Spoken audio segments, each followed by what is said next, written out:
Welcome to Novara Live. Coming up tonight, will you be boycotting this year's World Cup? Sepp Blatter suggests that maybe you should be. Andy Burnham speaks out as the Gorton and Denton by-election approaches. Elon Musk is pivoting from cars to robots as Tesla profits have taken a dive. And Rachel Reeves has done a partial U-turn on some unfortunate business rate changes for pubs. I'm Helena. The internet will know me as No Justice MTG, however. But tonight, it's Ladies' Night as always on a Thursday, and I'm joined by Dalia Gebrial. If you'd like to support our work, you can sign up at novaramedia.com/support. And as ever, do not forget to let us know what you think in the comments.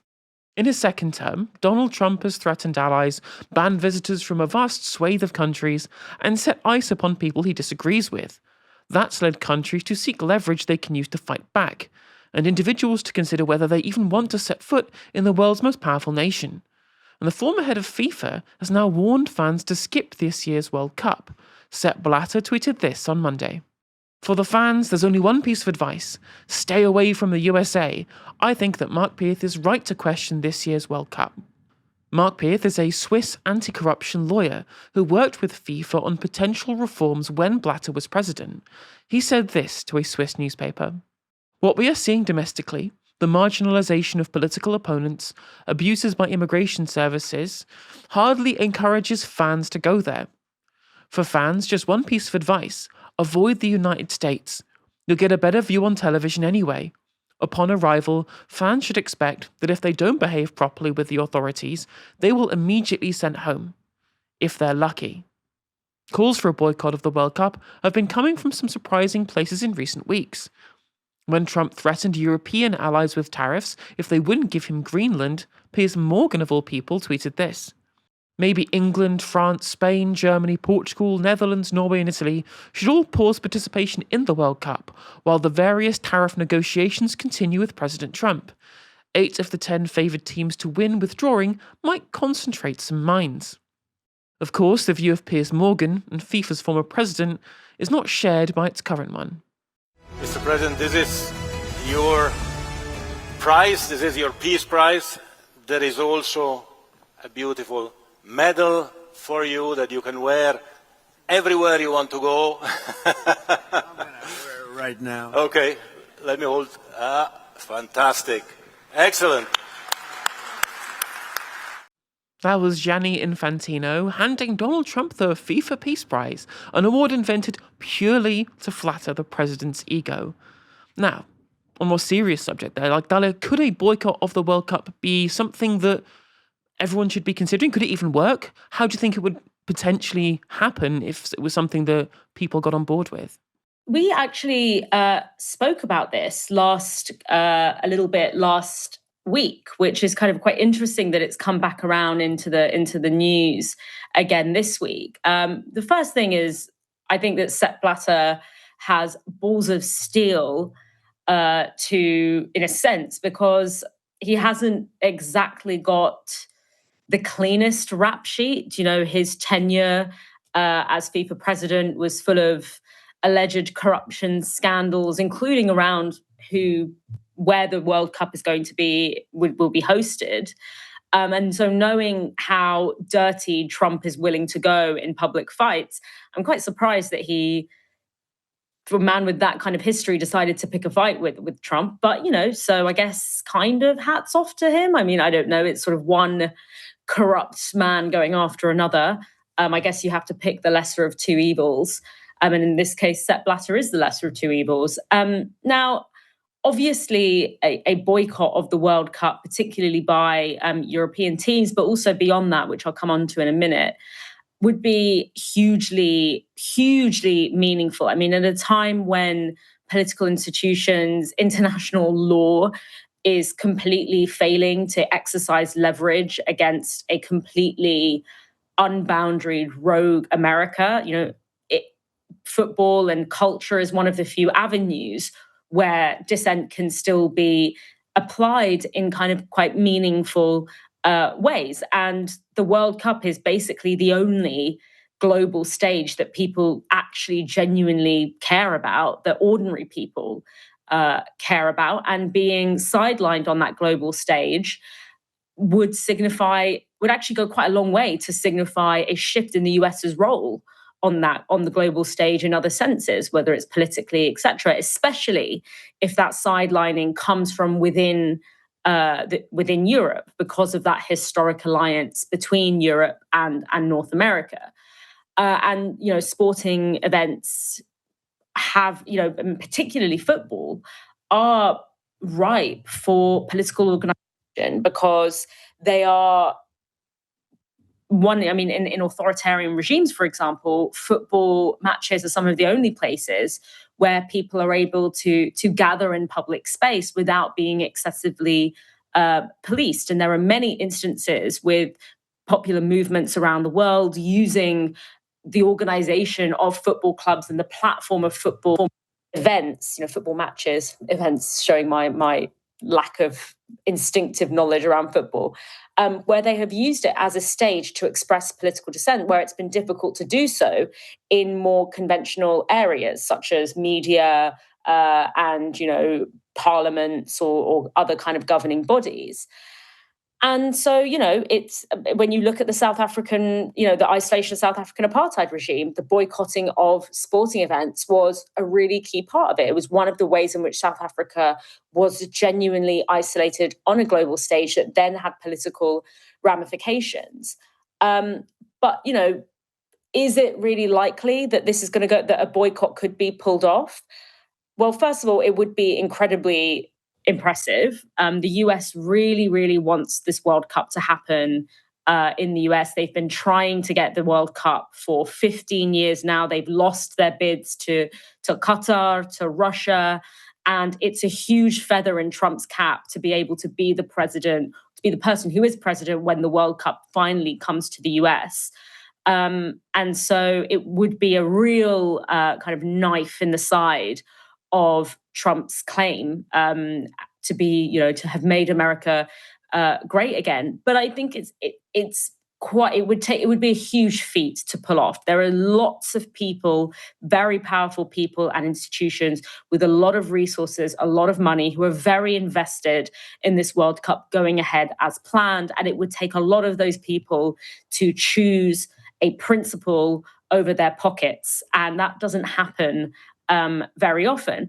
But that doesn't mean that I think that this World Cup will go off without a hitch, because what you have to remember is that it's not unreasonable to say that this is not a safe place for the World Cup to be held. I mean, would I personally hold a global sport tournament which involves hundreds of thousands of people traveling from all around the world on tourist visas, so without, documentation? As I don't, obviously it is legal or documented travel, but it's not the kind of documents that you sort of carry around with you. Would I advise all those people to travel to a place where, 23 people have died in ICE custody in 2025 alone, where ICE is basically functioning like a modern day lynch mob, and so foaming at the mouth with racism, almost indiscriminate racism, to the point where they are detaining and trying to deport Native Americans? I wouldn't. I think that it is a very risky place to be as someone who is not an American citizen and, especially if you're a person of color, to be in the US en masse at this time. And also, you have to look at the fact that people have been detained, have been denied entry to the US for all manner of things, including having, questionable tweets or having arrests in their history. Now, you and I are really careful about what we post on the internet because, we have somewhat of an audience, and we know that these are things that people comb through. The vast majority of people aren't, poring over every tweet or social media post. And so there might be something in their history or in their background that they don't even remember that could be flagged up at a US border and could cause, for many people, the first time they experience something really kind of threatening at a border.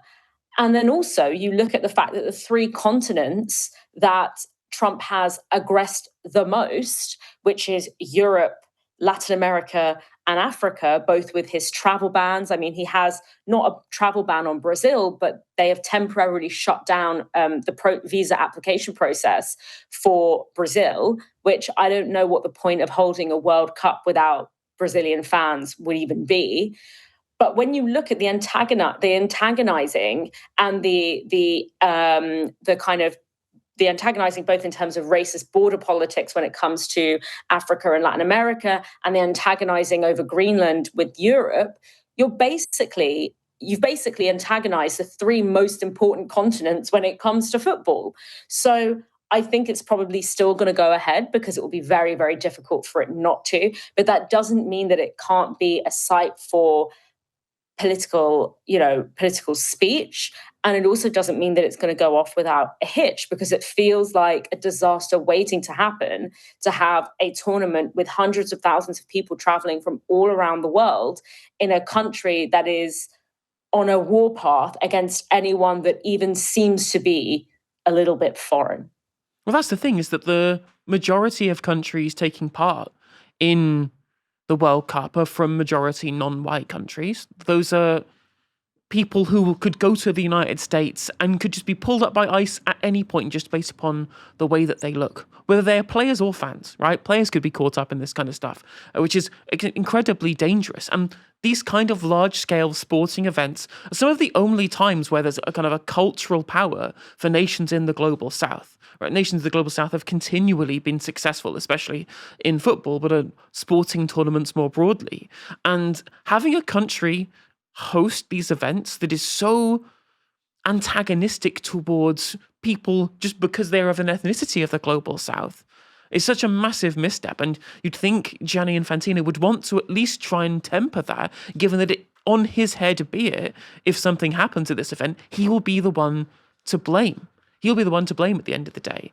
When it comes to fans traveling, obviously, you mentioned both of us are careful in what we post on the internet. I mean, I'm not actually that careful about what I post on the internet, but at the very least, both of us will have had public statements criticizing Israel. I mean, that's kind of our job at this point, really, is to criticize Israel, because we are political actors, we are political commentators, and Israel's done a lot to criticize. But that's all Mahmoud Khalil did, and he was a green card holder. That's all Ramisa Ozturk did, and she had a student visa. Did that prevent them from being sent to a jail in Louisiana, nowhere near where they were abducted, just for posting things on the internet that were critical of Israel? That's in both of our social media histories. And if we wanted to travel to the United States to go and watch the World Cup, they want you to give them 5 years of your social media history. Whether that rule will be in place by the time of the World Cup, we'll wait and see. But they will then use that to take information about you whilst you're there, and anything could happen. They've proven they're happy to do anything already, given what we've seen on the streets of many American cities, blue cities especially, where it's likely a lot of these sporting events are going to be held. I don't know how anybody can justify going to the United States from any country, let alone countries from the global south, where non-white people are risking their own freedoms by going there because they could get picked up by ICE at any moment. It's not worth going. It really isn't worth going. Although luckily there are games in Mexico and Canada as well, so there's some matches people can go to at the very least. The forthcoming Gorton and Denton by-election could represent a pivotal moment in UK politics. The big story is that of Greater Manchester Mayor Andy Burnham, who was blocked from standing as the Labour candidate last week. Today, he took a swipe at Westminster insiders who've been engaging in what seems to be a never-ending briefing war ever since Keir Starmer's approval rating slumped and speculation started over his potential successor. Here's Andy Burnham speaking to BBC Radio Manchester. In the aftermath of all of this, I'm not going to be sort of bitter and I'm going to be out there campaigning in the by-election, but I am going to call that one thing out. I have been 30 years in the Labour Party. It is a hard decision for me to take because I agonised over it, Mike. But I believed I was making it in the best interests of Greater Manchester. I'm elected to serve the best interests of people of Greater Manchester. And I thought I was doing that in putting myself forward and consolidating everything I've built in Greater Manchester. So I'm not, it was hard, but I'm not, I accept the decision. The NEC made the decision. But the one thing I won't leave just there and not question is the kind of sense that some people can go out and impugn the character of elected politicians, because it happens to the cabinet and it happens to ministers. So I'm speaking for all of those people down there as well as myself. This culture really does a major disservice to politics in this country. But Andy, they were going to be the adults in the room. They were going to end the Tory chaos. It was going to be the sensible grown-ups in charge. Unless, of course, you're suggesting that all the people who are engaging in briefing wars and factional backstabbing really weren't actually sensible adults in the first place, and it was all about access to power and access to the levers of office, rather than anything to do with, I don't know, putting country over party, which is what was told to us in the run-up to the election, because this is what people are absolutely sick of. And if there's one thing that you can credit Andy Burnham with, is it's doing things that people recognise in Manchester, things like the £2 bus fare cap or the B network, actually governing through policy rather than governing through anonymous briefings. And again, doing that against your own party, which has only led to the Labour Party looking worse in the long run. Now, this factional warfare was exemplified during the MP selection process in the run-up to the 2024 election, where Labour figures suspected of potential disloyalty to the Politburo headed by Keir Starmer's Chief of Staff Morgan McSweeney were blocked from standing to ensure, quote, the highest quality candidates. Yet, even with the level of scrutiny placed upon them to ensure rigid conformity with the leadership, there has still been some backlash to the decision to block Burnham. Yesterday, 50 Labour MPs signed an open letter asking for the NEC to reverse their decision to block his candidacy, describing it as a gift to reform, as they believe Burnham would give Labour the best chance of winning in the seat. And their fears are pretty well founded. Not only do polls show that Burnham being on the ticket increases the chance of Labour winning, but voters on the ground are saying this too. Louis O'Garran from the Polster Morin Common held a focus group with 2024 Labour voters in Gorton and Denton, and they had nothing but good things to say about Burnham's tenure as mayor. Here's what Jane, a retired carer, had to say. Some of the things that I really respect about him is that he has really championed the North. I think he has made a difference to the transportation system. They're actually going to be using the old Denton railway system to get into Manchester and join in with the Metrolink. And when it comes to being from the North, he is a loud and persistent voice that's chipping away at the London-centric Old Boys network, so I have a lot of time for him. And she was not the only one to have high praise either. O'Garran said that of the focus group that he had rarely heard voters speak so effusively about a politician. Yet when it came to the government of the day, there weren't as many positive comments to be found. Sharif, a hospitality worker, says that he had high expectations from them, but they've not lived up to expectations, be it creating jobs, as well as economic performance, as well as in the public services. But I feel like they have failed in most of these cases. They just failed to deliver the promises they made before the election. And Jane again continues and says, I was really hoping for stability. It just seemed to me that it was a little bit like a swinging door of different leaders at the party, and my hope at the time was that with the Labour government, they would listen more to the unions and to the working class. These comments are indicative of a broader disillusionment with politics across the country. People are sick of Westminster bubble drama and factional warfare. They were promised change from the previous era of Tory chaos, but have been delivered more of the same. But of course, it's not just the Labour Party that will have to select their candidates. We discussed earlier this week about Reform's candidate, but the Green Party will having their selection today. The two front-runners for selection are Hannah Spencer, a plumber and gas engineer and former Gorton resident, who is currently the leader of the Green Group on Trafford Council, and Faisal Reza Khan, a businessman and former service member, who grew up in Oldham just around the corner, and who currently sits on the Green Party executive as their international coordinator. They both have had some experience in running as well. Spencer was the Green Party's candidate against Andy Burnham in the 2024 Manchester mayoral election, and Reza Khan was their candidate in the Oldham East constituency at the last general election.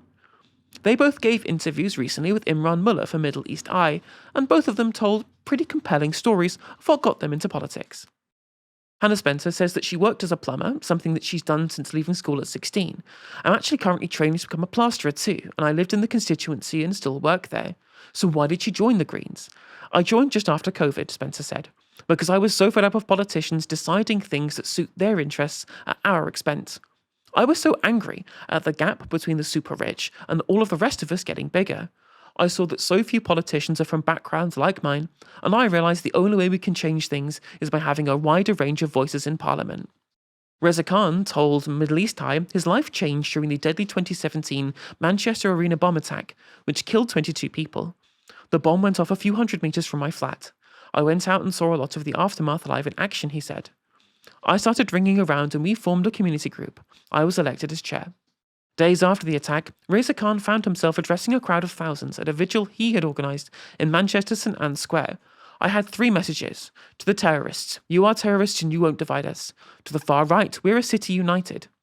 And finally to the Muslim community, come together and stand with the non-Muslims and the wider community. We're the same. We said when you're hurt, we're hurt. Let's stand together. Since then, he's been involved in local community organising, but joined the Green Party in November 2023, feeling that British Muslims had been abandoned by Labour.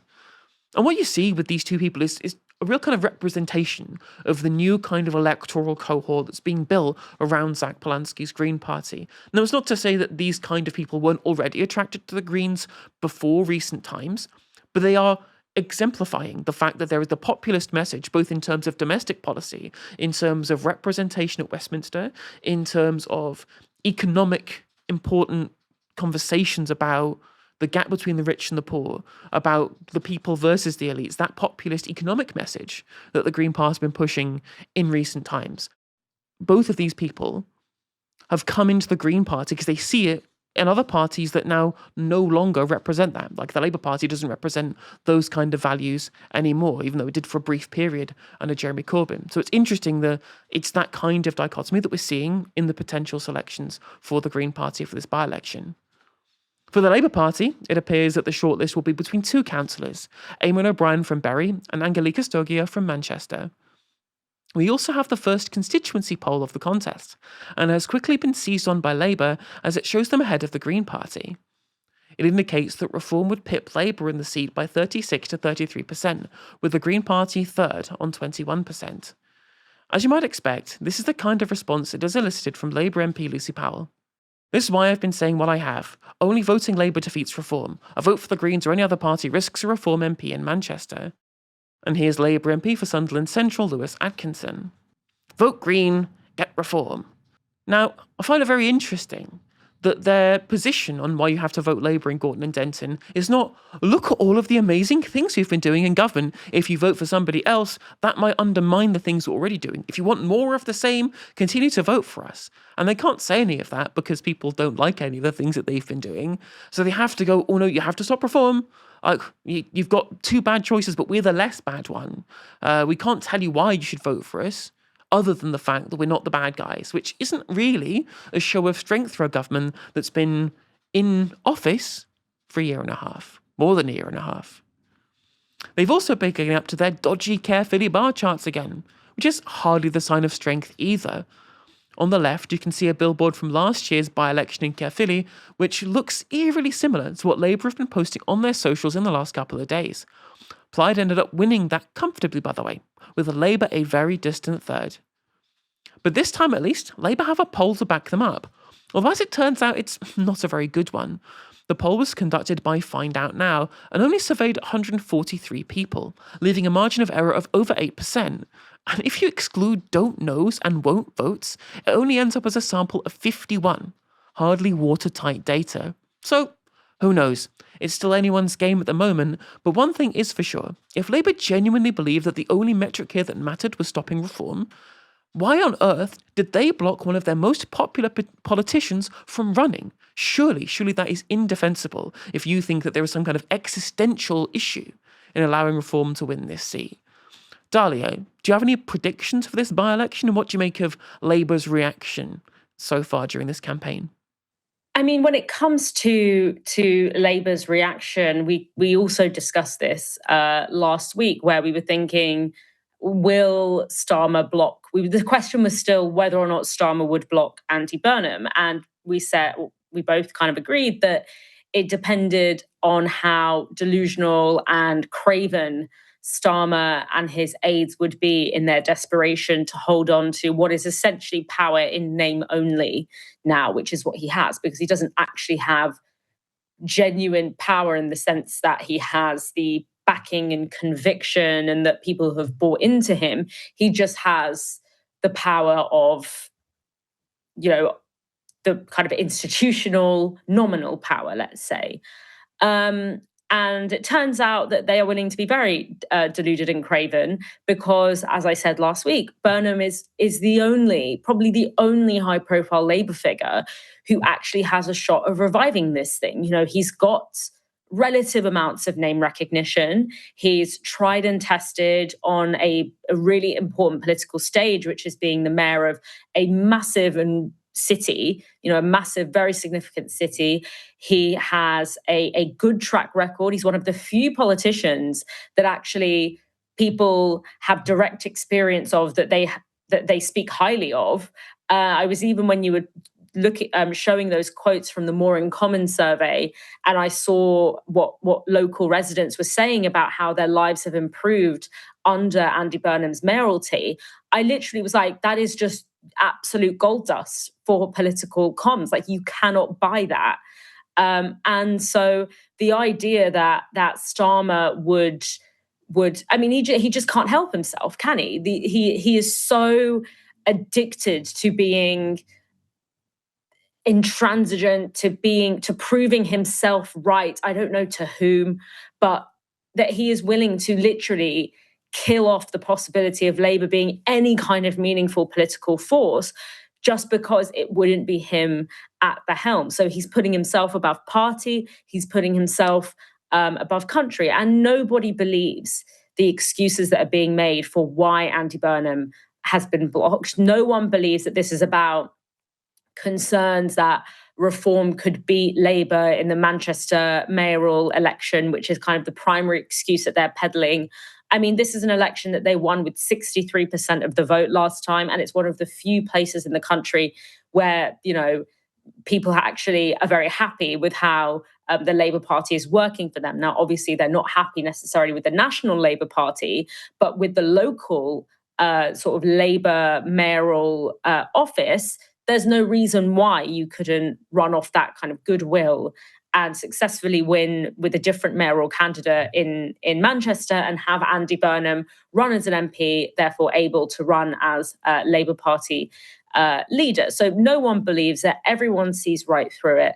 But it really adds insult to injury when you see MPs like Lucy Powell and Lewis Atkinson saying, if you vote Green, you get reform. And that is so obscene, given that people voted Labour and they got reform. They got reform both metaphorically and literally. Metaphorically, in the sense that Labour has governed with much of the kind of anti-migrant racism and authoritarianism that we would be concerned about with a Reform leadership, whether it's attacking the right to peaceful protest, whether it's increasing the time for settlement from 5 to 10 years, putting so many restrictions on migrant workers being able to bring their family with them, the powerless kind of island of strangers speech that Keir Starmer delivered, expanding the ability to strip people of their citizenship, something that puts 3 in 5 ethnic minorities at risk of having their citizenship stripped. So we basically got very reformist politics through voting Labour. And on top of that, by voting Labour, this country is going to get reform because Labour have been so appalling and so unpopular that they have basically left the goal wide open for a Reform victory in the next election. So the idea that they are going to run around on their high horse talking about vote Green, get reform, when what this country did was voted Labour and got reform. And the very few levers that we have to possibly prevent a Reform leadership government, such as actually having a Labour leader that is remotely popular, that is remotely believable, that is remotely able to deliver on some of the actual policies that can improve people's lives in an immediate and material sense, something that could potentially stave off a Reform victory. Even that one lever that has been presented to Starmer, he is insistent on destroying. So it's incredibly sad to see how far Starmer is willing to go, how much he's willing to throw away the fate of this country just to hold on to a form of power that at this point is somewhat meaningless, because yes, he has nominal power, he has institutional power, that obviously means something. But in terms of his power and traction amongst the British public, I mean, it's dead in the water at this point. And I don't know why he won't just give up and leave with some level of dignity. I mean, I do feel like most of his dignity probably isn't intact, but maybe there's something left. Maybe there's something left before literally everyone in the country hates him, because some of the other things that were said in that focus group, the more in common did in Gorton and Denton, was how many Labour voters felt really scared about the fact that Labour's failure could let in reform. And I'm just like, yeah, those are your own voters, Labour, telling you that what you're doing is bad, who probably will end up still voting for you, but looking at the reality of your governance and going, this is just going to lead to something that I think is absolutely abhorrent. And if that isn't a damning indictment of your tenure as government, as Prime Minister, when your own voters, people who are still loyal to you, even after everything, are going, I hate what's happening because all you're doing is opening up the doors to something that's even worse, right? Then that should be the nail in the coffin that tells you that you need to go. Although I guess, given the fact that he'll probably end up getting replaced at this point with Wes Streeting, we probably won't get any actual different direction in terms of how the party governs in the first place. So we may end up being totally resigned to a reform government, unless of course we get a broad scale alternative to Labour. And there are plenty of move around, Greens, your party, whatever it might be. But that seems to be, at this point, if there is no actual change of direction from Labour, the only real alternative at this point. Elon Musk is a man with a lot on his plate. He runs Tesla, SpaceX, and XAI, 3 massive companies. Yet he seems to spend most of his time fomenting fascism on X, the Everything app, the platform that he bought. It's this ability to multitask which may have helped him the world's richest man. But he may now have overstretched himself. That's because for the first time ever, Tesla's annual revenue has fallen, and its profits are down 46%. The decline in sales has 3 main causes. Firstly is Donald Trump, who Musk helped elect, who's cut subsidies for electric vehicle purchases, which raised effective prices for consumers. Secondly, China's BYD has gone global, selling cars which are cheaper than Tesla's, but considered to be matching them in quality. And third, the collapse of Musk's reputation among liberal-minded people, and non-Americans in general, has turned ownership of a Tesla from a symbol that signals virtue to one that signals vice. In response to the decline in car sales, Tesla has announced it will scrap production of 2 of its models. But Musk has tried to present this not as a retreat, but rather as a pivot into bold new frontiers. Because instead of winding down the factories that produce a Model X and Model S cars, they will be converted to make Optimus robots. Musk says the intention is to make 1 million of these a year. Optimus is a humanoid robot which is designed to autonomously work in factories, warehouses, or in the home. As you can see in this promotional video, they can also catch tennis balls. They are still not for general sale, and previous launches of prototype Optimus robots have been dogged by confusion over the extent to which they are controlled autonomously via AI, or whether they're just controlled by a remote control. But Musk thinks that they're going to be a big deal, as he explained to CNBC last year. I think humanoid robots will be the biggest product ever. The demand will be insatiable. You've said that. Everyone's going to want one. It's like, basically, who wouldn't want their own personal C-3PO R2-D2? No, everyone's going to want one. You've said that, and your goal, you've also said, is to produce 1 million robots, I think by 2030. That's what I had you on the record as saying. I think that's a reasonable target. And then start towards sustainable abundance, which you can get into. But I wonder, we've been talking about autonomous and how long it takes to train the automobile to be able to be the equivalent of or exceed human capabilities. But what about these robots, to the extent that how much training are they going to need to actually be able to do various different types of tasks? Isn't that something that's going to take a long time? Yeah. It's going to take a lot of compute resources, and it'll take time. I think there's certain threshold breakthroughs that we think we can achieve, where if Optimus can watch videos, YouTube videos or how-to videos or whatever, and based on that video, just like a human can, learn how to do that thing, then you really have task extensibility that is dramatic. So humanoid robots will be the biggest product ever, apparently. To be fair, to me, it looks a little bit more NS5 than C-3PO, to be honest, Elon. You can also see a lot of how this will rest on how quickly they can learn or be trained. which explains the second part of Musk's pivot this week, which is to invest $2 billion of Tesla's money into xAI, Musk's artificial intelligence company. xAI is, of course, what powers Grog, which is an AI agent famous for spreading Nazi propaganda, undressing women online, and telling users Elon Musk is greater than Jesus. So we'll see what it does with an army of humanoid robots at its disposal. Dalia, are robots the future and cars the past, or is Elon trying to cover for something here? Look, there's so many angles here. First of all, I'm often less interested in whether or not technological advances like this are possible.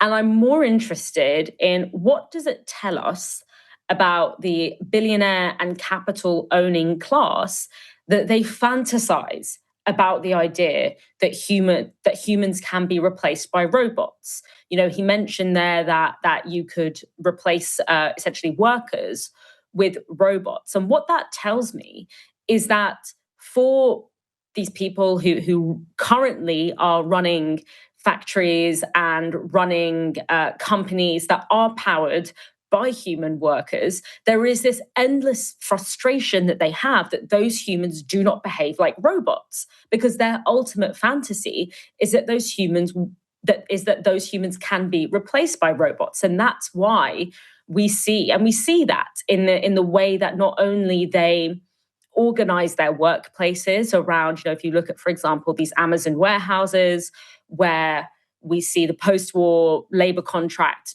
ripped to shreds, and basically workers go in there, they do repetitive, boring tasks, and there's kind of a time limit to how long you can be there before you make enough mistakes that you end up getting fired. And so, you know, it's partly in the way that they organize their workspace, on the basis that humans to try and push humans towards behaving like robots, but also in the broader sense of basically wanting to absolve all responsibility for anything that makes people human. So this is where you see, for example, attacks on the rights of workers to unionize. Robots don't unionize, so why should human workers unionize? The fact that sometimes workers have to take sick leave, or they want a pension, or they have a family, or they have care responsibilities. We see this fantasy of the robot worker, the non-human worker, infects the way in which these business owners and billionaires construct the ideal worker. It's all about using workplace management, using broader policy in order to push humans to be more like robots. But if we are going to play kind of like the thought experiment of is this possible? Look, I can't say whether or not something like this will be possible. If you had asked me 5 years ago if something like ChatGPT could have existed, I probably wouldn't have believed it.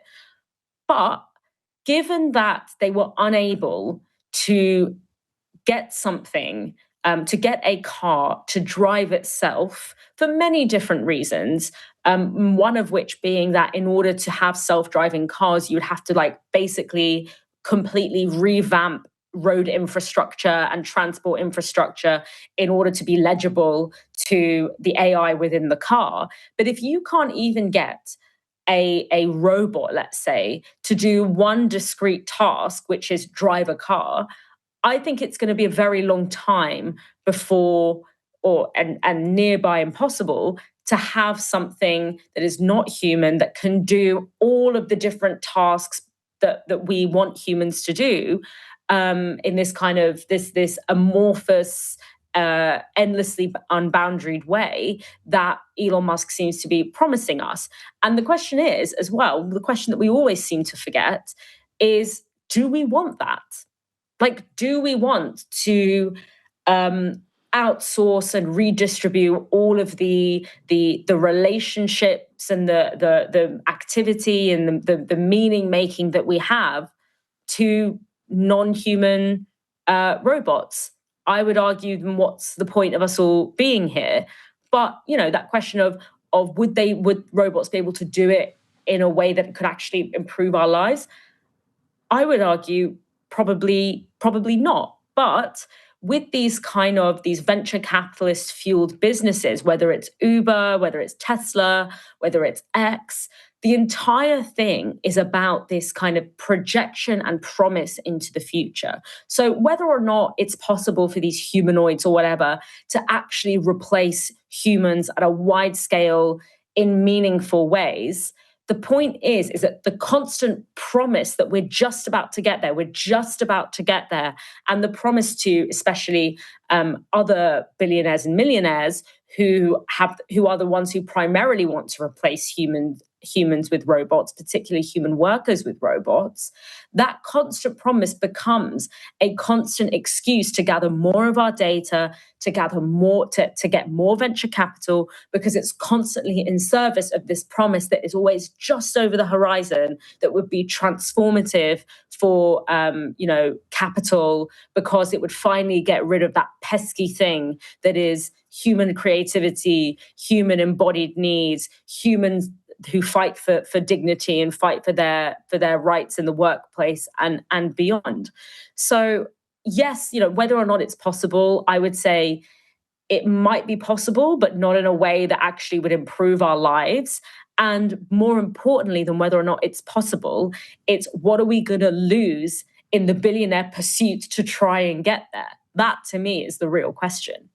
Whether or not humanoid robots can become useful, it's an open question whether or not they will be affordable, especially if AI has taken all of our jobs. One solution to that conundrum is to hold back AI, to make sure us fleshy humans remain useful. Another is to let the robots do the work, and to redistribute some of those proceeds via a universal basic income. And a universal basic income is now apparently being considered by UK government ministers. Lord Jason Stockwood, who is Britain's investment minister, has told the Financial Times that universal payments could be funded by a windfall levy on tech companies. Stockwood got rich as a high-flying businessman, but it comes from a pretty down-to-earth background. The FT says this. Unlike the privileged backgrounds of many in the House of Lords, Stockwood grew up on a council estate in Grimsby, not knowing his father and watching his single mother take every job going, including as a debt collector and shifts on the docks, where he also worked as an 18-year-old labourer. And that background appears to have given him an interest in tackling inequality. He told the FT this also. I think the productivity gains and the wealth that AI can create, but we also need to think of the more pernicious and near-term danger that it just embeds inequality and makes a really small cohort of super wealthy elites even wealthier because they control the capital and the technologies.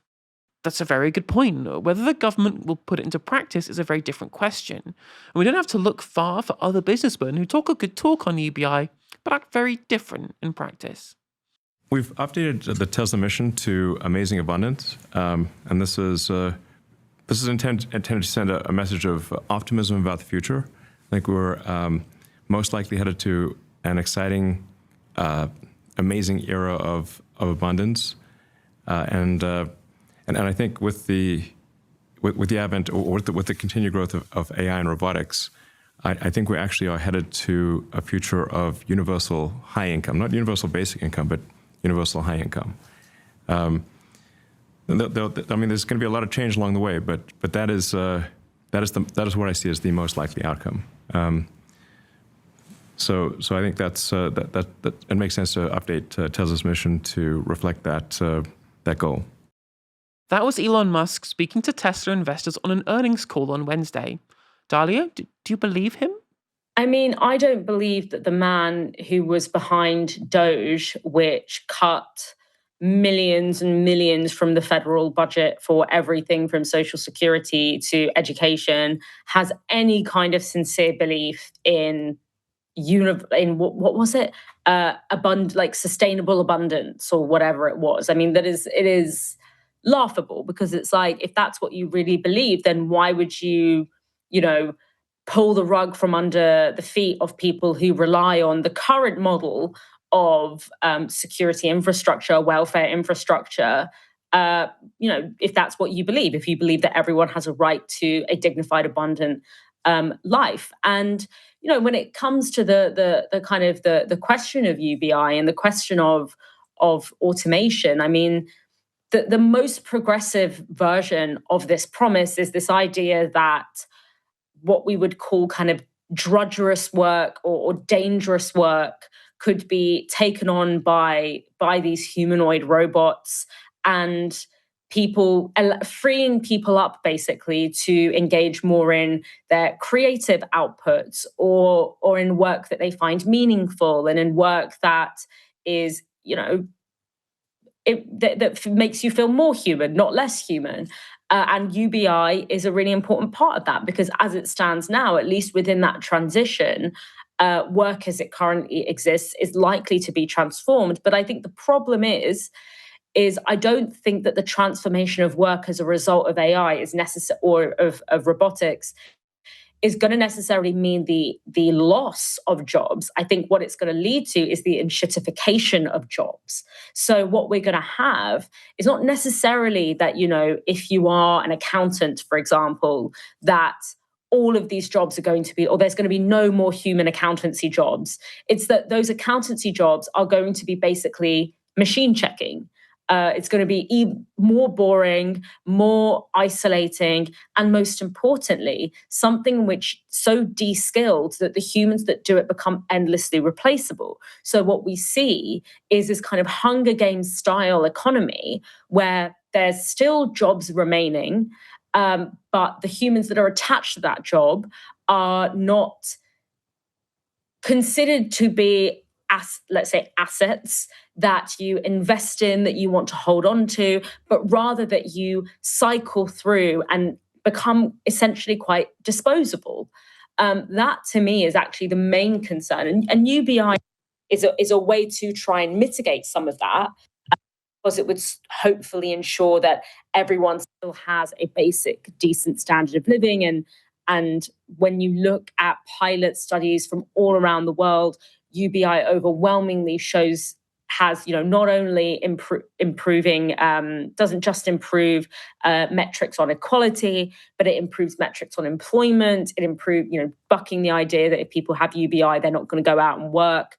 And also improving metrics on well-being and overall kind of mental health and happiness. So I would love it if our billionaires and people in power had a genuine commitment to the idea of UBI. But given that they are so dead set on hacking to death the measly welfare state that we do have, I can't imagine that they're going to be particularly pro giving working class people enough financial security that they're not going to be so desperate enough to take the shitty jobs that are going to be left to them after they have automated out all of the interesting creative work within the workforce. It is kind of sad, really, that the first things to go when it comes to AI will be creativity, which is what's so kind of dystopian about it for me. Like Geoffrey Hinton, who's known as the godfather of AI, we covered him on the show a few months back now, talking about how the real solution to the problems of AI is socialism, i.e., further to what Lord Stockwood was saying, which was that, well, if you own the capital, all the productivity gains will filter up to you rather than to everybody else. But rather than levying a tax on them to be able to then redistribute that as universal basic income, we need social ownership of all of these machines that help create those productivity gains, right? If we want these productivity gains to be spread out equally across society, there has to be an equal ownership stake in the capital that creates those productivity gains. And that, as far as I'm concerned, is the best way to be able to make sure that we don't see the kind of dramatic wealth inequality that will happen if AI is allowed to go untethered, which I think is a more long-term and sustainable solution than just having universal basic income and then just fingers crossed hoping that some bought-out government later on down the line will reverse that in due course. I just want to go to your comments here. I've got one here from Bloody Blah with a £10 super chat. Thank you very much for supporting the channel today. Money is a measure of relative wealth, not absolute wealth. Universal high income would make the rich poorer as a whole. Musk clearly isn't sincere. That's true. That's absolutely true. I absolutely would agree. It's why, of course, there's always been a fight against wealth redistribution or indeed these welfare payments, because it would make the rich people less rich in comparison to everybody else if everyone else gets a redistributed amount of their wealth through some kind of mandated universal income. And if you're going to be that rich, right, if you're not done in your level of personal wealth by the time you almost become the world's first trillionaire, Maybe it's more than just wanting to have access to certain material goods, and it's actually about how much more money you have than everybody else, how much more wealthy you are. It becomes a competition to be so much ahead of everybody else rather than about your own kind of personal self-fulfillment. But I don't want to therapize Musk live on channel. You're barred. That's what the government has been told anyway, by publicans across the country for the last 2 months, ever since a campaign that banned Labour MPs from pubs was started to try and strong-arm the government into relenting on proposed changes to business rates for hospitality venues. From next April, the rate for an average hotel will increase by around about 115%, and for the average pub by around about 76%. That's an extremely steep rise due to the re-evaluation of what is known as the rateable value of a property, the metric used for calculating business rates. The rateable value is an estimation by the government's valuation office agency on what rental value the property would command if it were empty, and they're reassessed every few years or so. The next time it's going to be reassessed, takes effect on April the 1st. This is combined with a winding down of a pandemic-era 40% hospitality tax relief that was planned to be sunlit by the Tories last year, but was extended in Chancellor Rachel Reeves's first budget until April this year, happening to coincide with these new valuations. Now, I hate to be the Rachel Reeves Defence League all of a sudden, but I think that's worth a couple of pointing out here. Sorry, I think it's worth pointing out a couple of things here. It is hardly her fault that the independent body that decides business rates are valuing these properties differently, and the rental values of these premises have increased due to factors largely outside of her control, especially as it's mostly the Tories who are in government since rateable values were last assessed. And on top of this, the government has actually put into place new multipliers for business rates, so that small businesses pay a smaller rate than large warehouses like Amazon, for example, which is getting undermined by the fact that these changes all happen to coincide with the new valuation date. Luckily for pubs, though, the government has at least offered them somewhat of a lifeline. It was announced this week by the government that they would be offering a 15% business rates discounts to pubs and also to music venues, whilst also freezing their rates in real terms for 2 years. Now, I have a lot of thoughts about this. So when it comes to things like, oh, well, we're seeing an increase in our business rates because a tax relief is ending, well, I don't really have too much sympathy because that was specifically there for the pandemic, and we can't just have a new normal where you have a really huge discounted rate that nobody else gets, and then you lose that. When it comes to reevaluations in terms of business rates, this just happens over time. Business rates are set by the rental value or the perceived rental value of the property, and that's just something that will happen. It's not really the government's fault if that's the case. But on the other hand, I look at this and I go, well, pubs are an important community asset. Pubs are something that have been part of areas and local businesses that everyone frequents. It's part of the local community spirit. It's such a big part of our culture that is it not important that even if these things are being affected to them outside of both them and the government's control, that they should at least be given some amount of relief because of that special place that they hold in British life. But then again, on the other hand, this looks a lot to me like what happened with the U-turn on agricultural property relief reforms, where regardless of the efficacy of what's being done, regardless of whether or not the policy in the first place was justifiable or not, by allowing one singular special interest group to be able to get their way on a certain policy, you then open up the door for every other special interest group to say, well, what about me, right? This current one is, again, only a discount on business rates for pubs and for music venues. What about other hospitality venues? What about restaurants and cafes?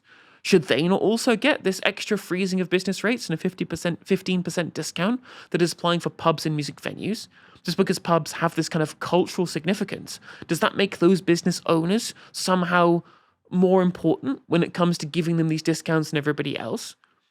And it will just kind of lead to this position where the government will continue to U-turn and U-turn and U-turn because policies are perceived to be unpopular rather than sticking to their guns whether they think that it's justified or not. And then again, do we not want a government that U-turns? Is it not a good thing that a government looks at what the public is saying and says, well, we tried something, but now I've realized the public doesn't like it, so we're going to rein that in? Or is that a more kind of fundamental problem that the government's just continually doing things that the public hates because they just don't understand what the public want and what businesses in this country will value? And that's a big problem for them if they can't get it right first time. Dalia, what do you make of all of this? Do you think we should be keeping discounts? Do you think we should be reforming business rates in a larger way? And what do you think about the government's continuing U-turning here? Do you think it's something that is to be commended, or is it something that is just a damning indictment on the failure of them to get it right the first time? Well, I think for a Labour Party that seems to be so obsessed with optics and comms above literally anything else, it's funny how they seem to manage to repeatedly get the optics and comms wrong. Because as you pointed out, Helena, when it comes to, things that people tangibly experience in their everyday lives and things that are really meaningful to people, pubs, as one of the very few places where people still gather and socialize, where it's a lifeline for so many people, you have to be very, very careful when it comes to the policies around pubs, because it is such a tangibly important part of people's everyday life in a similar way to, for example, the NHS is. And I think that you raise a lot of really interesting questions. I think that what this is a fundamentally bigger symptom of, it actually goes wider than business rates and things like this. And I think it speaks to the overall sense that kind of local autonomy, local culture, local businesses are steamrolled by these mega corporate chains. And we see this in pubs where, the kind of locally owned pub is being sort of steamrolled by these big pub chains, which sort of have this very which take all the charm essentially and the local benefits of a pub out. But we also see it, for example, in with cafes, which is probably more my wheelhouse. But I read a paper recently about how, Gales, which is the corporate coffee chain, actually wait until independent cafes demonstrate, do all that hard graft and all of that work where someone pours it, to set up a cafe. It's like you have to pour in so much of your time and your creativity and your life, and you spend all that work demonstrating that there is local business there are local customers there, and Gales basically monitors the opening and the success of independent cafes, and then that's how it uses that data to decide where their next location is going to be. And then they set up a shop, a couple of doors down from that local independent business that has its own charm, its own identity, its own niche, and is successful on its own terms, and basically price them out of existence, which they are able to do because they are able to offset their costs by the fact that they own hundreds and hundreds of stores all across the country.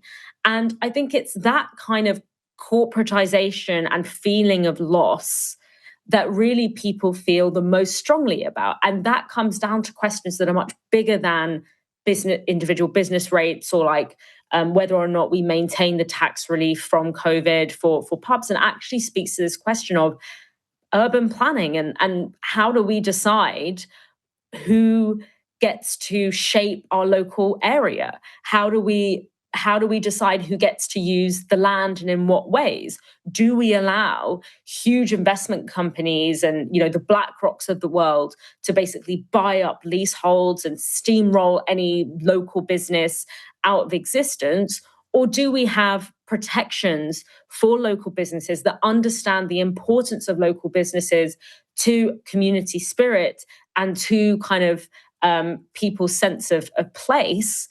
And we lose out on some of the benefits of this corporatization as a result of that. Those benefits don't really come to us as ordinary people, but they go to the fact that these big companies are able to make a huge amount of money from us without kind of, and that is often hand in hand with state benefits as well. So I think really it's a question of urban planning, and it's a question of how do we decide and on what principles do we decide what our high streets look like. And that is what has really changed over the past 20, 30, 40 years. And I think when people talk about things like loss of culture and loss of place, and it's often can be articulated in quite nationalistic terms that we might bristle against, I actually think some part of that is to do with very real things about the fact that every high street looks the same. Every high street is basically used as like a betting shop, where things are built up and then demolished overnight if they don't make enough money. And we don't see local investment in the community by local people who understand their local community and want to serve their local community. That is disincentivized. Instead, what is incentivized is the Gales, the Costas, the Weatherspoons of the world that I don't think really speak to the meaning of these spaces, whether it's pubs, cafes, etc., that actually improve people's lives. So I think it's actually a much bigger question about who gets to shape what our local high streets and communities look like. That's so bang on, as well as the fact that one of the biggest kind of corporate owners that is kind of to blame for where our small businesses are at, what our high streets look like, is big corporate landlords, right? Like, the thing that's the basis for the change in the rateable values is, well, how much would the market rate be for rent in these areas? I'm like, well, yeah, the people who make all the money in rent, right, are people who charge small businesses rent to access for these properties, these giant corporate landlords, again, who don't do anything. They don't produce anything. They don't actually do anything productive. All they do is just own huge swathes of corporate and storefront real estate in this country, and then charge the hardworking small business owners of this country through the nose to be able to have access to it. And the increase in those values because of corporate capture is how we get these higher rental values, and therefore that's why business rates are going up. If we actually had corporate rent control on commercial space, like obviously I support rent control on residential areas too, but that should also be talked about in the realm of commercial rents too, because that's also a drag on the velocity of the economies in local areas too. And it also takes money out of those local areas into the shareholders of these big corporate landlords as well. That's bad for our communities. It's bad to have unproductive rentier capitalists taking money out of our communities. Absolutely 100% agree with you there. Thank you very much tonight for joining me, Dalia. Thanks for having me, Helena. It was lovely to spend my Thursday evening with you, as always. It is indeed the favourite day of my week as well. Thanks everyone for tuning in. We'll be back with another show tomorrow night from 6 p.m. For now, you've been watching Novara Media. Good night.